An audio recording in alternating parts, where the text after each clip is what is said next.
Hello, everybody. Welcome to another travel vlog. Just for context for the new watchers, I'm sharing my experiences, my suggestions, and my anecdotes in the countries that I've been to. And so far, I've been to 106 countries. So for each single country, I make these like little short videos. So if you're interested in traveling to different places in the world, I would recommend you to watch not only this video, but my videos before that as well. And today, I am going to speak about my visit to one of the Southeast Asian countries, Laos. And I'm also going to open my notes. And while I speak here, sometimes you'll see my eyes like shifting down, and that means I'm looking at my notes. And I'm not editing this video, I'm making it super fancy production-wise intentionally. This is my webcam. I'm recording this via Zoom because I want you to feel like that we're having a conversation. I want you to feel like a friend of yours who have been to different countries sits in front of you and we're having coffee and I'm sharing my experiences and you can ask your questions. So first of all, don't forget to like and subscribe. In my channel, I don't just speak about traveling, I also speak about personal development, productivity, English learning, and much more. But traveling is a big part of my life, so I share these videos with great pleasure. And today, as I have said, I'm going to speak a little about Laos. Well, first of all, I'm going to give you a spoiler. Laos has been one of my favorite countries, not only in Southeast Asia, but also in the world.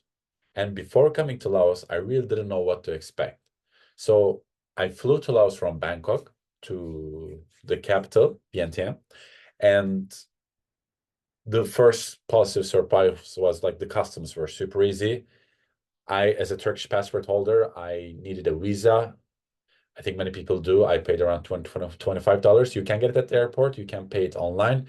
I would recommend you to get it online because then you don't have to wait in the line. So there were like two booths, one with the people who are getting the visa at that moment, and that was a huge line, and one with people who have their online visa already, and there was no one. So it took me like literally 1 minute to cross the customs for the passport with the passport control. If I haven't, probably I would have waited more than an hour. So that was very easy.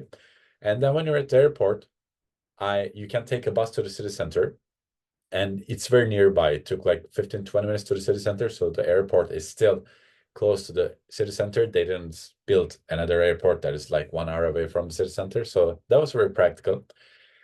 And I've stayed in the capital for 4 or 5 days, and I've been to Luang Prabang, Van Vieng, and then I've even been to like to the city in the top, close to the Chinese border. Also because in the infrastructure in Laos in general, like in the city, isn't great. It's hard to find where to go, like Google Maps and the connections doesn't really work that well. You have to ask people, you have to figure things out. There are buses going on, but it's not very clear. There are no like clear bus stops, and it's hard to, it's not like Japan or South Korea. But the transportation between cities, or let me say between certain cities, is great. And that is, I think, thanks to the Chinese investment, because they have this fast train that was built apparently in collaboration with the Chinese government. So from Vientiane to the top and even through to China, you can go very fast and it's not that expensive as well. So that was good. And that's why I used it. It was very easy for me to travel. So the infrastructure in the country isn't great in the city, but that train line makes things really easy if you want to travel the whole country from south to north or the other way around, obviously. And Laos has been one of my favorite countries. Well, first of all, because in some countries, like when you travel a lot, sometimes you go to a place and you just feel good about that place. And Laos was one of these countries. And also, it is still quite untouched. There were tourists, obviously. It is like opening up because like 10 years ago, I remember I was in Thailand and I tried to get a visa and they told me it would take a couple of weeks. Now I can get it in like less than a day with online visa. So they're making it easier. They're opening up, obviously, but it still feels like quite untouched. Some places are more touristy, of course, but when I walked, I still felt that it was not spoiled like Thailand, for example. I don't like touristy places, even though I'm a tourist, obviously. So it's like a paradox that I'm living. And one of the things that I really liked were the temples. The temples in Laos were amazing. It was so beautiful, so many statues. Like the things that people pay so much money in countries like Thailand, and Cambodia, and all, like Laos has that everywhere, like these reclining Buddha statues, temples, all these beautiful buildings. You can find them in every corner. The Buddhist religion is quite predominant, even though it has a communist background, and it's still technically communist. You still see like the sledgehammer, uh, the former Soviet flags. in the country when you walk, but it doesn't feel communist. And religion is still a big part of the community, of the country. It hasn't been eradicated, or they didn't try to, at least, even though it has a bloody past as well. So that I really liked, and the fact that it was still untouched, I really, really liked. And the fact that I could travel easily with those Chinese train that I call was very nice as well. And it is very safe. It is very clean. It is very cheap as well. Like, I was staying in private hotel rooms for less than $10. I didn't stay in hostels even, because it's like, even though it's like $3, $4, it's better to have my privacy in a nice room. So I stayed in like really nice rooms for like $10. So that was amazing. So it's still very cheap. It hasn't been like spoiled on that regard as well. And as I said, I've been to Vientiane, the capital. That's not very touristy. Then I've been to Van Vieng, a bit more touristy. Then I've been to Luang Prabang. That's really touristy and beautiful. And then I took the train to the Chinese border.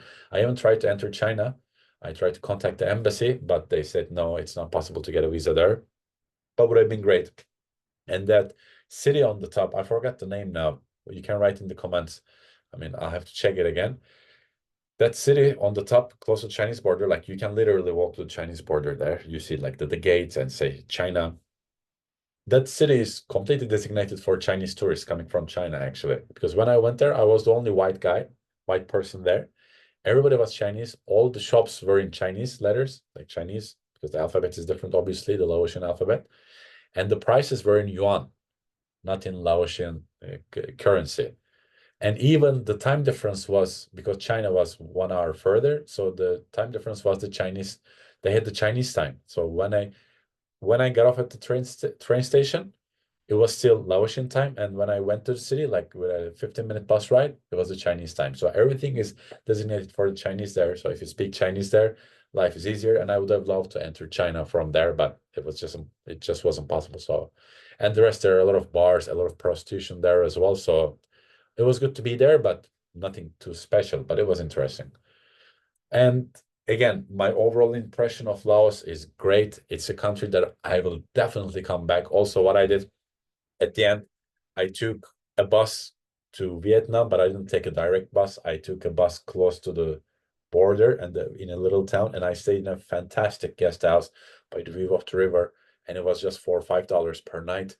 I was planning to stay like 2 nights. I ended up staying 4 nights. Now I regret a little bit for not staying like 1 week, 10 days. It was amazing. Like, you have your privacy, great internet. They had like unlimited tea, coffee, amazing view from your room. That was so nice. That was one of my best experiences. So, and then I took the bus and entered Vietnam, and I already have a Vietnam video. So yeah, my overall impression of Laos is it's fantastic. Definitely go. Beautiful people, good prices, very safe, great, not great infrastructure, but it is easy to get around. And yeah, definitely recommend it.